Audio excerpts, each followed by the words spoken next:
Boa tarde, pessoal, tudo bem? Eu, antes de começar com a palestra, gostaria de fazer só dois comentários. O primeiro deles é que quarta-feira que vem, agora dia 27, nós teremos a sessão aberta da loja maçônica simbólica mista Triângulo da Fraternidade, mista porque é homens e mulheres, funciona nesse espaço aqui, então nós temos uma sessão aberta nessa próxima quarta-feira. Quem quiser aparecer para ter um contato assim, né, com o clima do que é uma loja maçônica, está convidado, é só chegar aqui por em torno das 20 horas, né, que a gente faz a abertura da ritual da loja e depois a gente busca o pessoal para ir nos visitar ali fora. E normalmente a gente tem uma instrução, alguma coisa própria da loja que as pessoas participam, né, para sentir um pouco o que é isso. Né? Quem tiver essa vontade, né, está convidado. A segunda coisa que eu queria comentar é que hoje, nessa época, eu não sei exatamente qual é a data, mas nós fazendo 5 anos que eu e minha esposa tivemos aqui num seminário. E eu me lembro que o tempo era chuvoso, estava frio, e está fazendo 5 anos, a partir daquele seminário que nós viemos aqui, que a gente está aqui na casa. Então é um motivo muito especial para nós, né, esse dia. Bom, o tema da palestra, que é um capítulo do livro que o Norberto referiu aqui, o Evangelho à Luz do Cosmo, psicografia do Hercílio Mais, Ramatiz. O capítulo é O Evangelho é a Lei do Cosmo.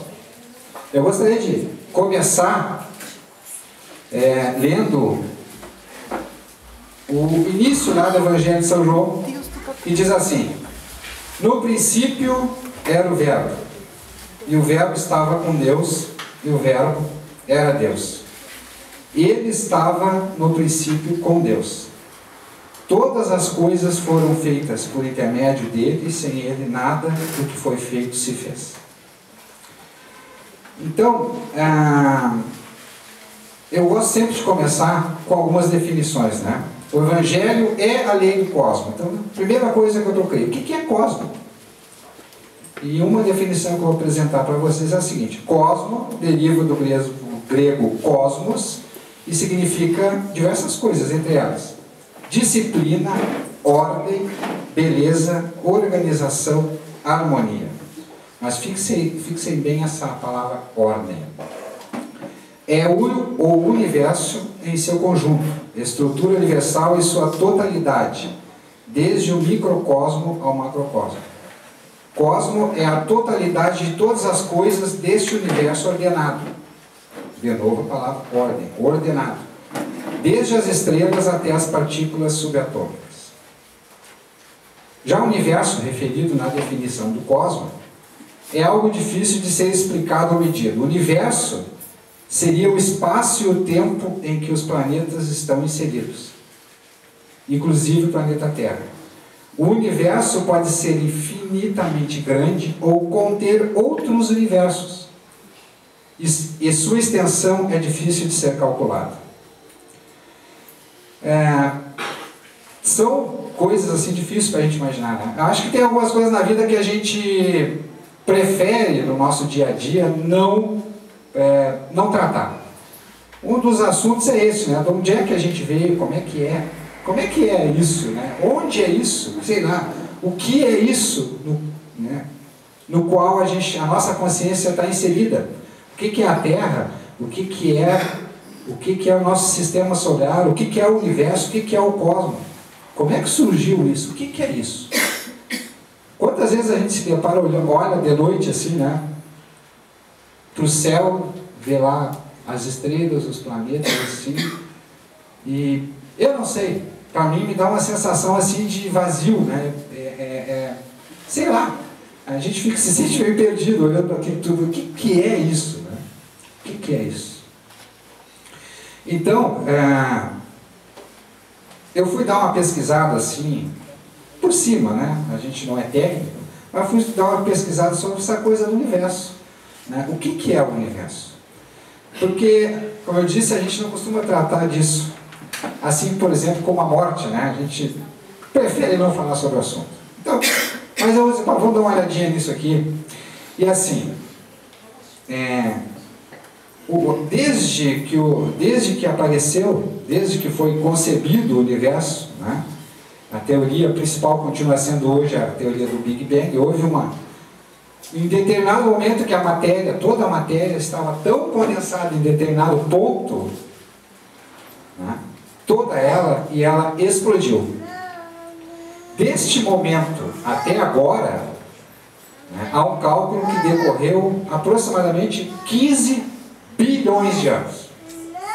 Daquele momento até hoje. 15 bilhões de anos. Quer dizer, é uma coisa para a gente, assim, na nossa pequena existência, inimaginável, né?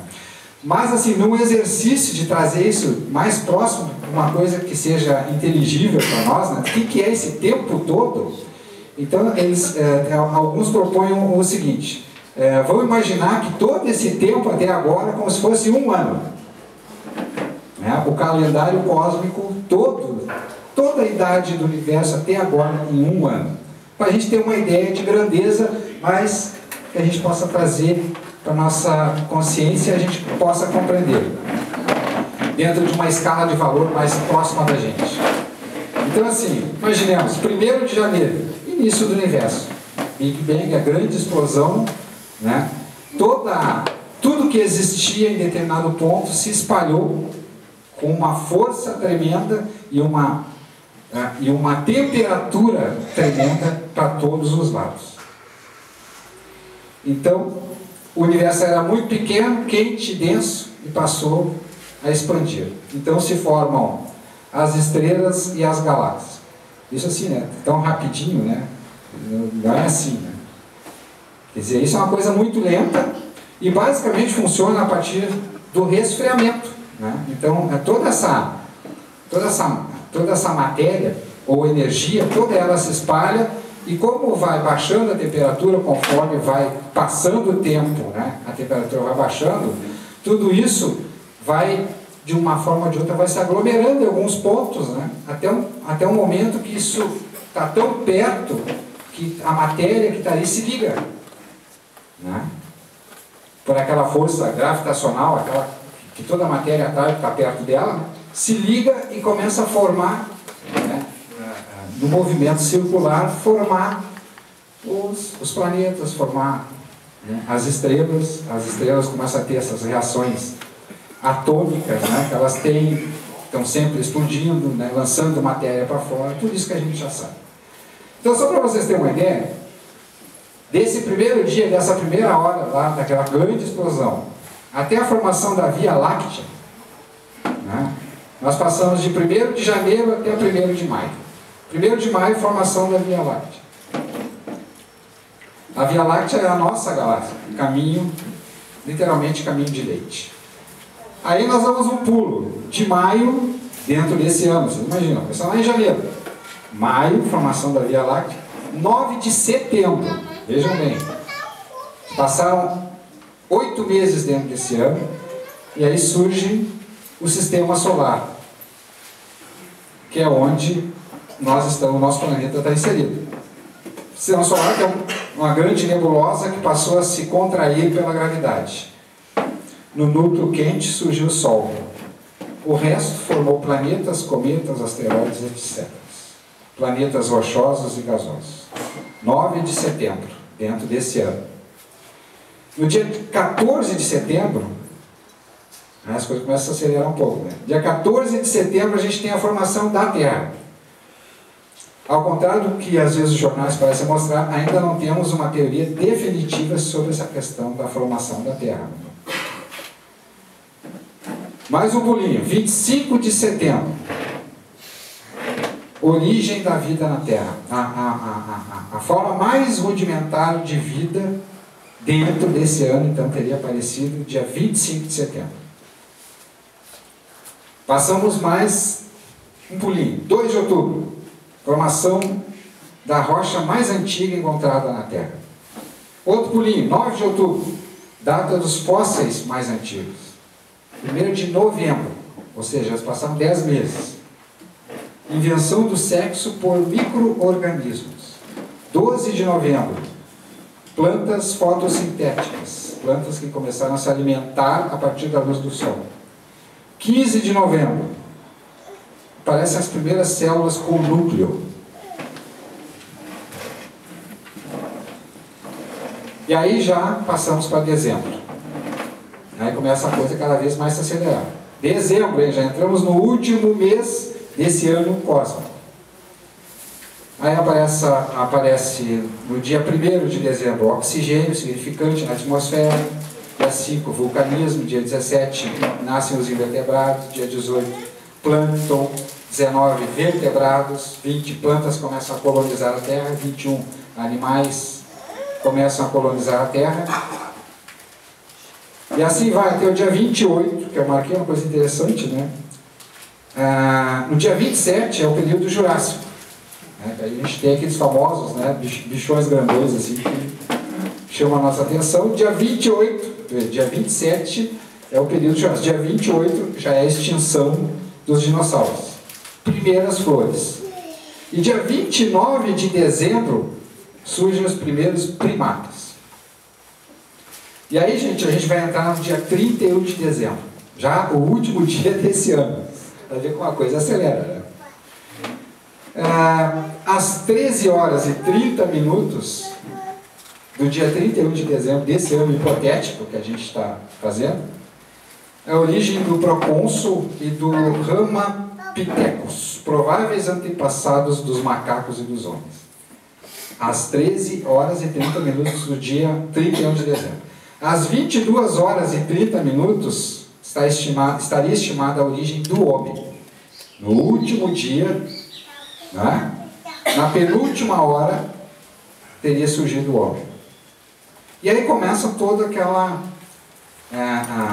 começa a se acelerar a coisa, a cultura, né, o aparecimento das ferramentas de pedra, domesticação do fogo, início do período glacial mais recente, o uso de barcos, pintura.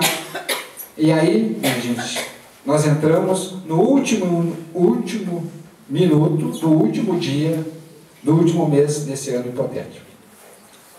23 horas, 59 minutos e 20 segundos. Invenção da agricultura. E aí vai. Civilização neolítica, primeira dinastia do Egito. E aí nós vamos entrar 23 horas, 59 minutos e 56 segundos, ou seja, 4 segundos para chegar agora. Geometria euclidiana, física de Arquimedes, Império Romano e nascimento de Jesus Cristo. 23 horas, 59 minutos, 56 segundos do último dia, do último mês desse ano hipotético. Depois disso, 57 segundos, aparece zero e decimais. 58 segundos, civilização maia, Império Bizantino, invasões mongóis, cruzadas. E aí entramos no último segundo do último minuto, do último mês desse ano hipotético. Segundo. Eu queria só dizer para vocês assim, ó, para fazer, a gente ter uma ideia, o que é um segundo dentro desse ano? Um segundo dentro desse ano hipotético do que eu estou falando representam 500 anos. Tá? Um segundo. 1 minuto, 30 mil anos. 1 hora, 1.700.000 anos. Um dia, 40 milhões de anos. Um mês, 1 bilhão e 250 milhões de anos. Um ano, 15 bilhões de anos. Só para a gente ter uma ideia. Então, o último segundo, 500 anos. Estamos, então, dentro desse último segundo. Aí vem o Renascimento na Europa, viagens de descobrimentos, tá? Métodos experimentais da ciência, intenso desenvolvimento da ciência, cultura global floresce, aquisição de meios de autodestruição de toda a espécie humana, Guerra Fria, primeiros passos na exploração de outros planetas, homem na Lua, recordes de permanência no espaço por seres humanos, procura sistemática por inteligência extraterrestre. Finalmente, termina o último minuto, quer dizer, o último segundo do último minuto do último mês deste ano hipotético, e nós estamos agora aqui. 15 bilhões de anos. Eu não sei quanto a vocês, mas a minha vida parece tão pequena, né? 15 bilhões de anos.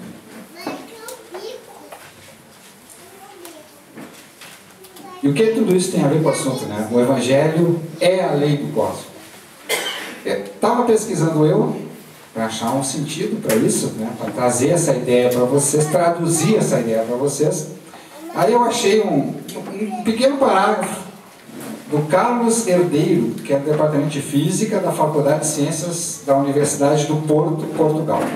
Diz ele, abre aspas: o universo é semelhante em todos os locais, e em todos os locais todas as direções são equivalentes.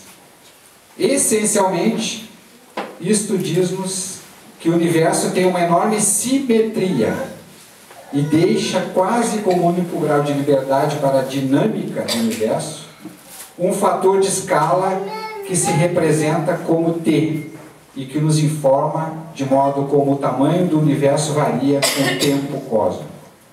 Então, um cientista diz aqui que muito provavelmente, né, ou essencialmente, o universo é muito semelhante em todo local. Ou seja, o universo tem uma ordem. Primeira palavrinha que eu falei para vocês no de cosmos, né? Uma ordem. A tendência é que em todo o universo haja ordem. As coisas vão se estabelecendo dentro de determinada disciplina, procurando uma harmonia, um equilíbrio, uma ordem. E isso, como o Carlos falou aqui, seria semelhante em todas as direções do universo. Bom, isso a gente está falando assim no nível físico, no nível de como é toda a dinâmica do universo, né? Com raríssimas exceções, né? Como são, por exemplo, os buracos negros, onde essa lógica sai um pouco, né, dentro das leis normais. Mas fora isso, todas as leis, elas tendem a se reproduzir em todas as direções do universo. Então, a gente chega onde eu queria chegar. Toda essa volta. Que é, por que então que o Evangelho pode ser dito como a lei do cosmos? A imagem crística guardada em nosso universo interior é cósmica, coletiva, pois reflete o degrau ascensional para o qual todos nós projetamos, ou todos nós nos projetamos, e o modelo psíquico que cada um de nós deverá experimentar. Jesus vivenciou desde sua materialização até o fenômeno da crucificação e ressurreição a integração da psique, fazendo-se símbolo arquétipo da redenção da humanidade. Foi com esse entendimento que o psiquiatra de alma nobre Carl Gustav Jung, comparando o Cristo com o arquétipo da totalidade, ressaltou o intuitivo, abre aspas, aquilo que ocorre na vida de Cristo ocorre em todos os momentos e locais. No arquétipo cristão, todas as vidas dessa espécie estão prefiguradas. Então, eu poderia dizer que é o seguinte: o modelo que Jesus encarnou, o modelo do Cristo, a doutrina que Jesus nos deixou, nos legou, que está quase totalidade nos evangelhos, ela também é uma ordem, ela também é uma disciplina. E assim como o universo se move, né, a partir de leis que não mudam muito em todas as direções, em todos os lugares, por onde quer que ande um espírito, com a forma humana, digamos, mas que viva dentro dos padrões que nós vivemos, que nós compartilhamos a nossa consciência, a nossa caminhada, o Evangelho vai ser sempre um código, uma lei aplicável na convivência das pessoas e na evolução de cada espírito. Nele estão condensadas todas as leis. Não as leis físicas, mas as leis que regem a nossa evolução enquanto espírito.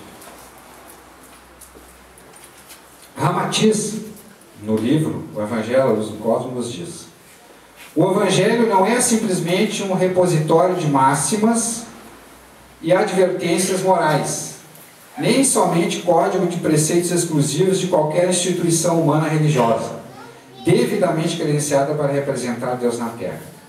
Em verdade, o Evangelho é para demonstrar a todos as leis que governam e disciplinam o universo.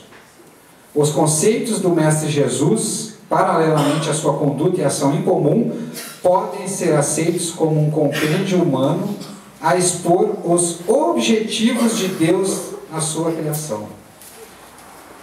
Enfim, repetimos, o Evangelho pode orientar em qualquer época, qualquer tipo humano, em qualquer longitude terrestre ou astronômica.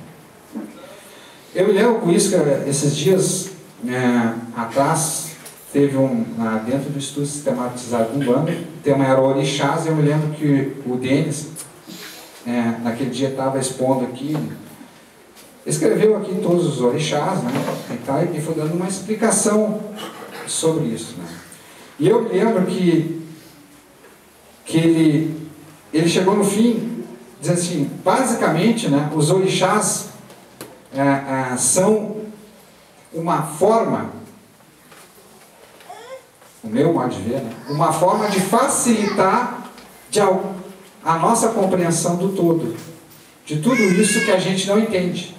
Então a gente vai diferenciando de alguma forma, né, o todo, para que isso tenha alguma compreensão para nós, para que seja uma linguagem compreensível, mesmo que limitada.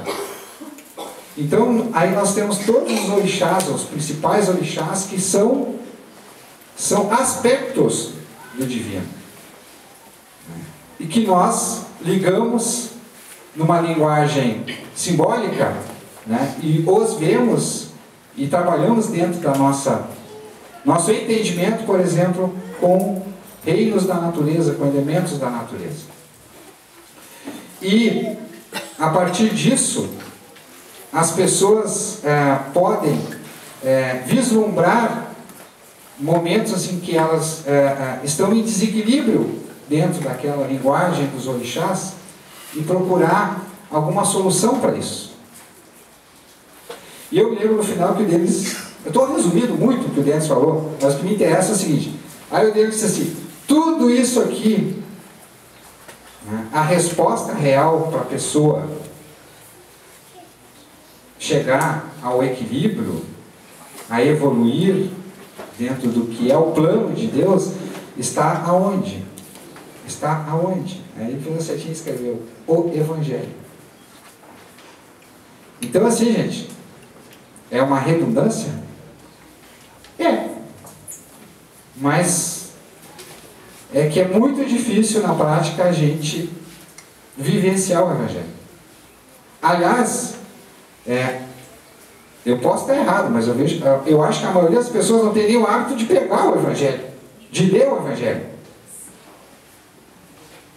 Eu estou errado ou será que isso é verdade? Eu acho que a maioria das pessoas não faz isso, né? E é o básico, gente. Assim, tem que manipular o Evangelho. Eu já disse aqui, outra oportunidade, que uma das maiores responsabilidades nossas enquanto seres é formarmos a nossa visão das coisas, né? Nós não vamos evoluir pelo que os outros acham, né? Mas por aquilo que nós construímos dentro de uma visão nossa. Os óculos, a nossa consciência, eu digo que são os óculos que a gente vai mudando, né, conforme vamos evoluindo.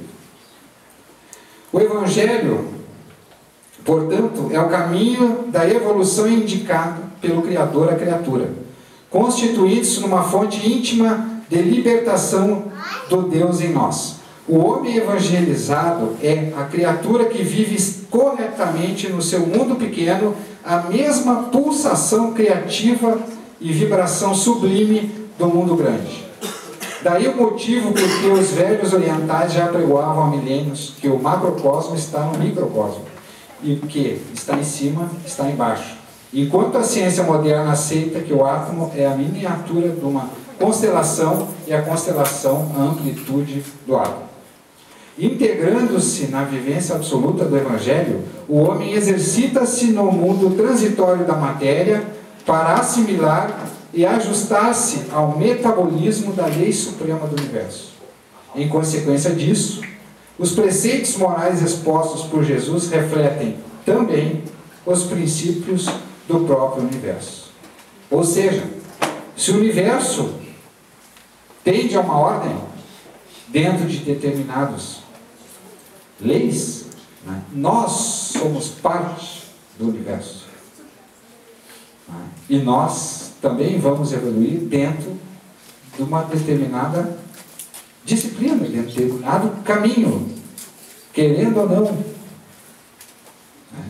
Isso é fato. Né? Então, o Evangelho é o caminho que nós podemos nos guiar. Né? O caminho da evolução para o ser humano está ali. É muito simples saber disso. Agora, é muito difícil, né? As coisas mais simples são as mais difíceis para a gente. Embora a mente humana se diversifique pela necessidade de subdividir e operar em várias esferas de atividades, o certo é que no âmago do ser, a pulsação criativa de Deus é um princípio único e indesviável sustentando as criaturas. O homem, que é a partícula divina e não o todo cósmico, precisa convencionar contrastes e elementos opostos em todos os fenômenos e condições da vida humana. Essa dualidade, então, serve de base para afirmar e desenvolver a sua consciência individual. Isso é uma coisa interessante, né? Essa dualidade, então, serve de base para afirmar e desenvolver a sua consciência individual. Ou seja, a nossa consciência se desenvolve a partir dos entrechoques das coisas, do positivo e negativo, do claro, né, e do escuro, tudo isso que a gente conhece bem. Assim, embora não exista qualquer separação na manifestação da vida, o homem cria uma conceituação de aparente oposição no metabolismo da vida cósmica.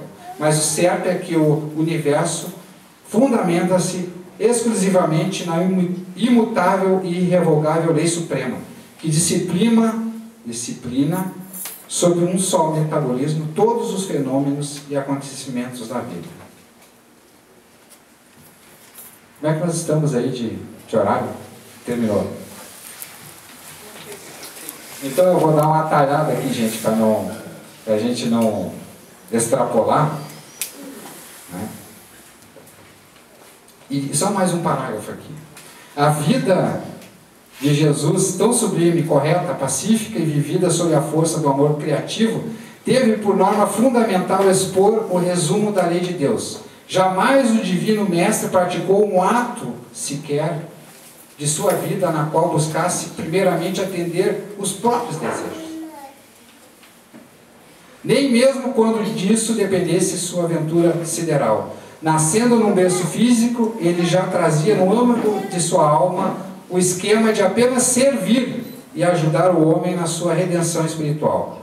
Justo, bom e sábio, assim como Deus transborda de amor e nutre a vida do universo, o sublime amigo transfundia todo o seu amor nos atos mais simples.